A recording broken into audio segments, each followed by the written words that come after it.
नमस्कार दोस्तों, सरकारी भर्ती में आपका स्वागत है।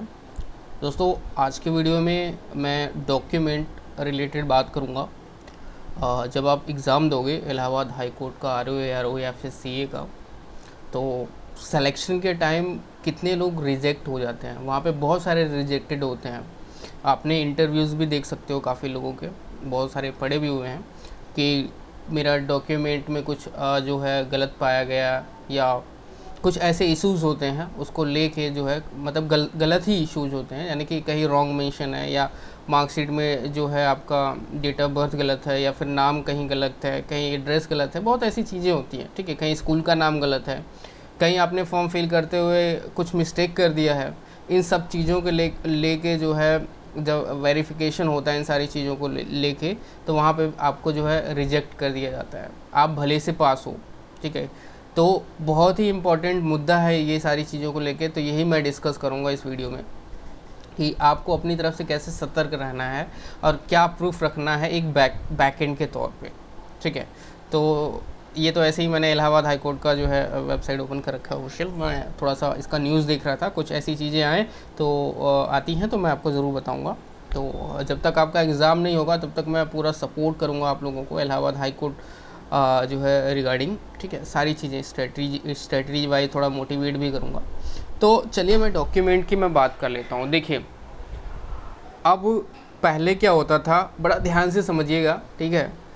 पहले क्या होता था, आपके जो है सिलेक्शन का प्रोसेस जो था वो था, पहले आपका एक OMR सीट यानी कि रिटन टेस्ट होता था, कह सकते हैं।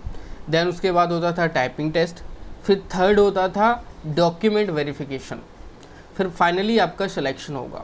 क्योंकि डॉक्यूमेंट वेरिफिकेशन आपका कोई टेस्ट नहीं है, वो तो उनका ही पार्ट है, बट हाँ 3 स्टेप्स होते थे और उसके बाद जो है आपका सिलेक्शन होता था। लेकिन अब क्या है, अब सिर्फ एक ही स्टेप है, 2 ही स्टेप है कह सकते हैं। एक डॉक्यूमेंट वेरिफिकेशन को अगर लिया जाए तो 2 ही स्टेप है, और ये आपके लिए बहुत अच्छी अपॉर्चुनिटी है कि आप जो है, उम्मीद करता हूँ कि आप अच्छे से तैयारी कर रहे हैं और निकाल भी लेंगे, ठीक है। निकाल भी लेंगे, आप अपने लिए एक सीट मान के चलिए कि हम निकाल लेंगे, ठीक है।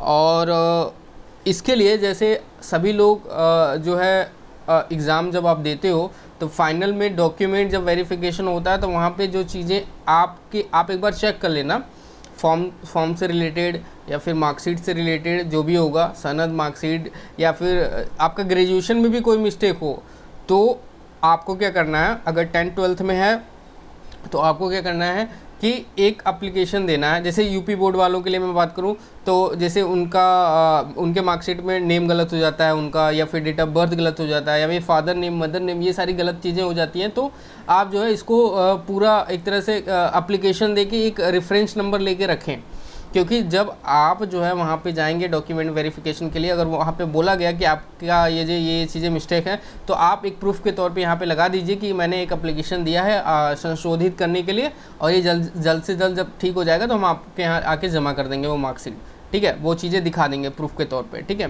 तो वो वहाँ पर मान्य हो जाएगा, वो अप्रूव्ड हो जाएगा, ठीक है। तो जो चीज़ें, मतलब अब मैं आपको नहीं ये समझा रहा हूँ कि आप जो मार्कशीट में कैसे संशोधन कराएं और कैसे ये सारी चीज़ों को सही कराएं, ये चीज़ें तो आपको पता होगा, ठीक करना क्या है, कैसे करना है, ठीक है।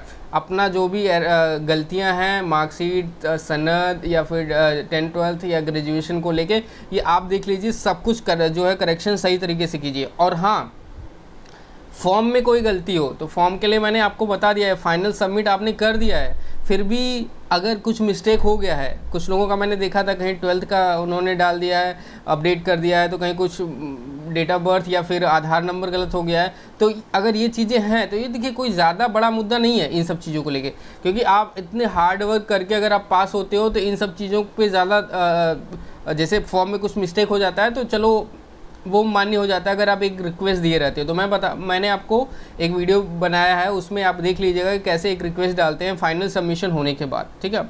फाइनल सबमिट आप कर लोगे जब अपना फॉर्म भर दोगे RO या ARO का, उसमें कुछ गलती है तो उसमें रिक्वेस्ट क्वेरीज कैसे जनरेट कर दोगे, वहाँ पे भी एक रेफरेंस नंबर मिलेगा, उसको भी अटैच कर लेना। अगर फाइनल सिलेक्शन होगा तो वहाँ पे आप दिखा सकते हो कि सर मैंने एक रिक्वेस्ट डाली हुई थी। तो कोई बड़ा मुद्दा नहीं है, बड़ा मुद्दा तो डॉक्यूमेंट वेरिफिकेशन है आपका, ठीक है। तो इसको बड़ा ध्यानपूर्वक देखिएगा, इसको सही तरीके से पहले से ही रख लीजिए। और कोई नहीं जानता कि कब क्या हो सकता है। सच बताऊं, बहुत सारे लोगों का दिल टूटा हुआ है। मैंने देखा है, काफ़ी लोगों से ऐसे बातचीत हुई है कि लास्ट टाइम में डॉक्यूमेंट वेरिफिकेशन में यार उनको छांट दिया गया, ठीक है, और वो प्रूफ दे ही नहीं पाए और काफ़ी लॉन्ग टाइम लगा। तो ऐसी चीज़ें होती हैं, ठीक है। और अगर आप इतना मेहनत कर रहे हो तो निराश मतलब अगर आपको किसी भी वजह से आपको रिजेक्ट किया जाता है तो आपको अच्छा भी नहीं लगेगा, आप डीमोटिवेट हो जाओगे। डीमोटिवेट का मतलब ये हो गया बहुत ज़्यादा डिप्रेशन में भी जाओगे क्योंकि आपने किसी न किसी तरीके से मेहनत करके एक सरकारी एग्ज़ाम निकाला और उसमें भी रिजेक्ट हो गया आप डॉक्यूमेंट वेरिफिकेशन में। तो बहुत ही इंपॉर्टेंट मुद्दा है ये, इसको याद रखिएगा। हमेशा अपने सारे डॉक्यूमेंट को नेट एंड क्लीन रखिए, बिल्कुल नेट एंड क्लीन सारे डॉक्यूमेंट्स रखिए। अपना डेट ऑफ बर्थ, आय, जात, सारे डॉक्यूमेंट्स एकदम करेक्ट रखिएगा, ठीक है। तो चलिए इस वीडियो में बस यहीं तक, मिलते हैं अगले वीडियो में। Thanks for watching this video, have a nice day.